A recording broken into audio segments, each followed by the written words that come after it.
Hello, today I'm going to try something a little bit different.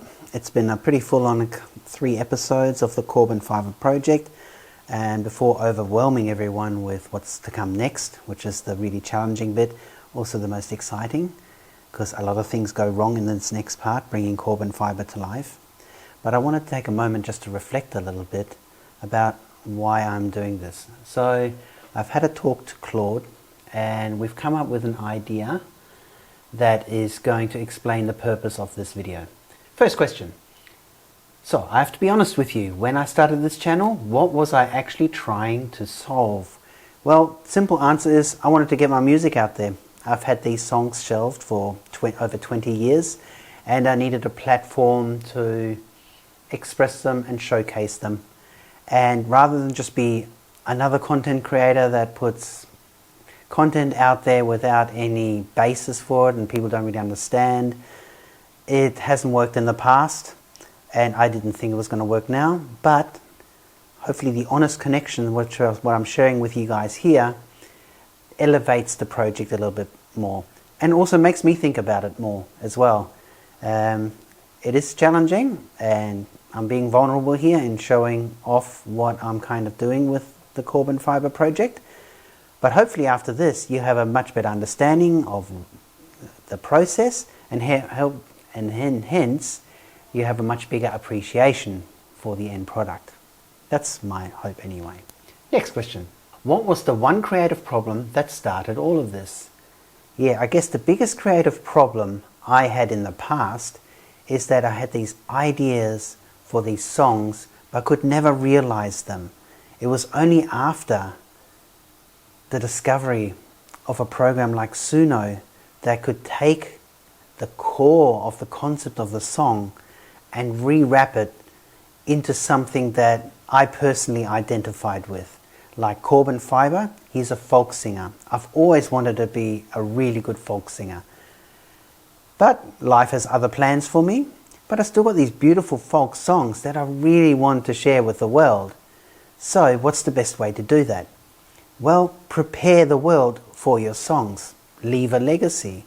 I think one of the best stories out there is following a band from the inception process to them playing out of their garage, or going on a hiatus to Germany for 10 years and playing songs, and then becoming famous after they've put in the hard work.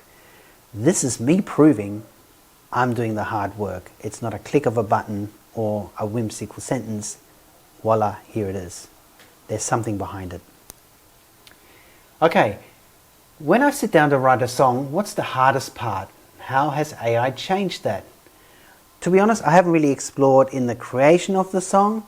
I still rely solely on what my heart tells me, what my brain comes up with, and I haven't really used AI to come up with ideas for me. I've got plenty enough of my own. I don't need an AI to add more to it. What I do use AI for is go, hey AI, I've got 10 ideas. Which one do you think fits best with what I'm currently doing? Now, because the AI has the context, it can then tell me, hey Daniel, you're doing a Corban Fibre project. Why don't you keep working on folk songs and leave the rapper gangster stuff for later on, or in a totally different basket? But for now, if you want to be serious, redirect your attention back to your original core idea. And so it kind of keeps me a little bit on track.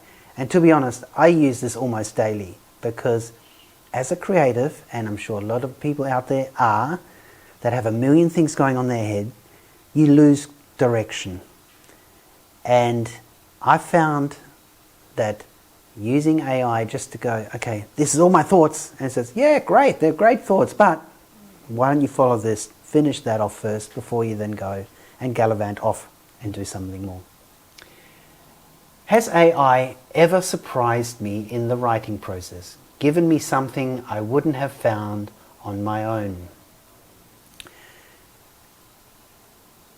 Yes and no. I dabbled with the writing process, like I've got a couple of short film scripts and even feature film scripts that I would maybe one day like to explore. Maybe that's a whole nother YouTube channel, because it is all part of the creative process and there's nothing stopping me.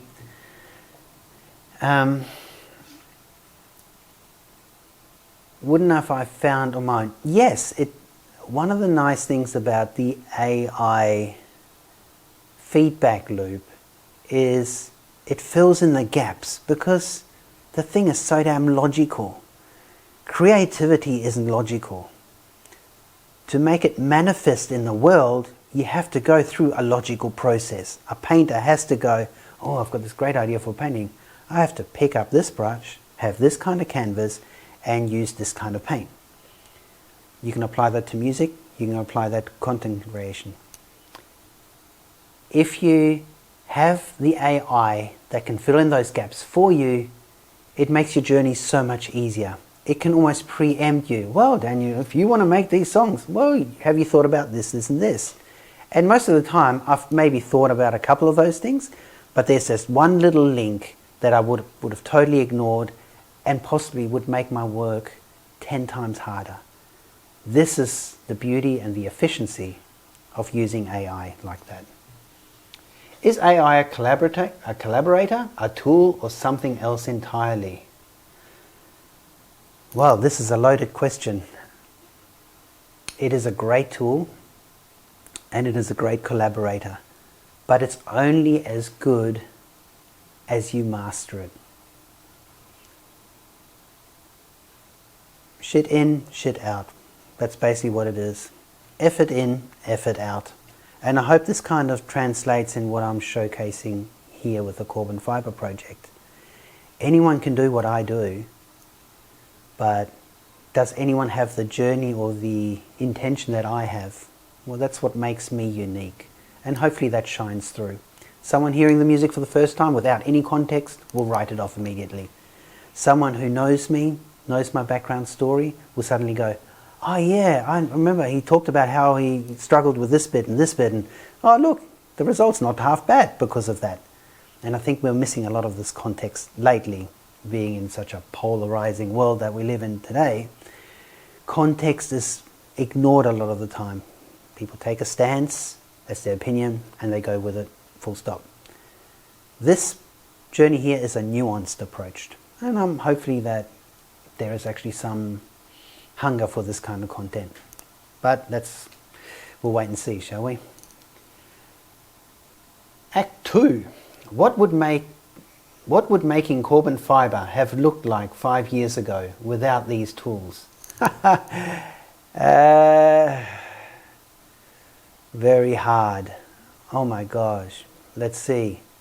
The music I would have had to record myself, or have thousands of dollars to invest in something like that. Which I did think about. I thought, if I had 20k, I could possibly do this album. But that would record the music. It would not give me any live presence. It would not have any music videos attached. $5,000 each for a music video, times 10, another 50,000.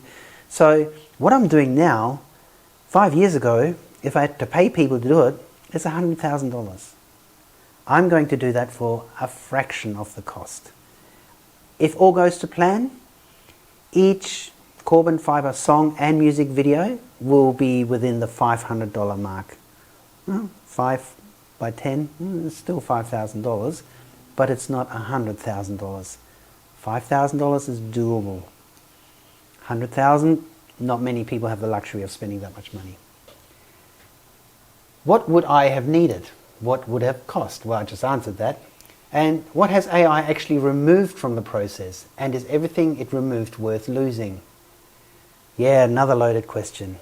It has removed the sharing of ideas and the collaborations with other human beings. And to be honest, that's what I miss the most. I am, however, thinking maybe this is how I start, and later on I would love to do the same process but collaboratively. This is where money can kind of help, right? At the moment, I don't have the luxury of having unlimited expenses or the time and energy to convince people to come along on my journey, because everyone else is out there on their particular path.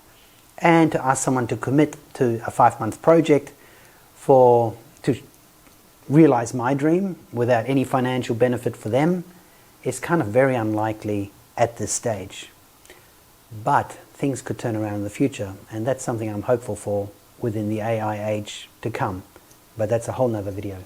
So Act 3, what happens after the song is done? Why does that part usually kill creative momentum? Well, after any creation, it's like childbirth. You go into a fit of depression because heart and soul, you've committed to bringing something to life. And then once it's done, that part of your job is almost over. Childbirth, yes, you still got to raise the child for the next 18 years. But the transition from going from nurturer and manifester of something real to suddenly, oh, now it's real, now I need to nurture the real, that transition is a big one and a very complicated one, even for artists. So it can be devastating. It takes a while to get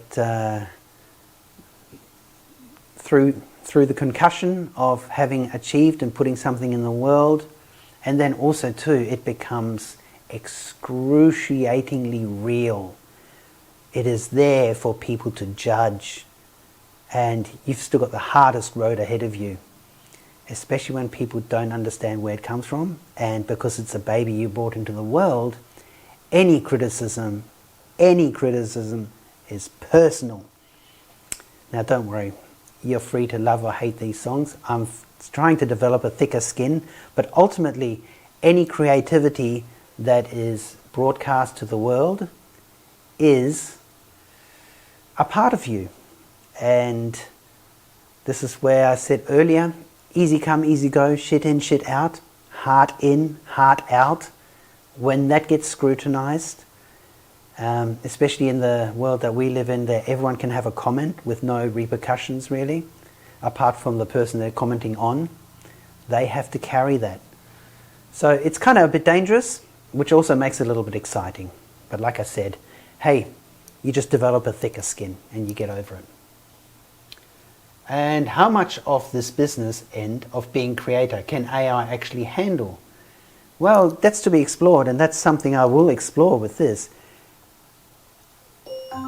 Hey Siri, stop. So I've got another minute to wrap up this video, so it stays under 15 minutes. The business end, so once the video is done, I can possibly get AI to clip it up and maybe promote it into certain sites and things like that. I haven't got a marketer hat on yet, and to be honest, I have not even thought about that part yet. But that is part of this journey which you're going on with me. So as I reach those places, I will make a video discussing what I've learned. And has AI made me more prolific or just differently busy? This one is worth sitting with honestly, says Claude AI. Oh, really, Claude? I have to be honest? Definitely made me more prolific, because the ideas were already there. I just didn't have a vehicle to shape them properly. And so this is the way I get to do that. I get to rediscover what I created many years ago. And there's a new lift excitement of that. Yes, it has kept me busy, and yes, I'm fragmented in all these different places, because not only do I have folk songs, I've got other songs, and this one, and there's some country songs I really like, and there's some artists that I love to emulate, but that's all for the later stage. So hopefully you've enjoyed this little bit of heart-to-heart on where this is all heading and why this actually matters, and hopefully this is something that people resonate with. And the idea is not to show you the best tips and tricks. This is just me sharing what I'm learning, and sharing that with you. And hopefully that is helpful to you at some stage. Cheers.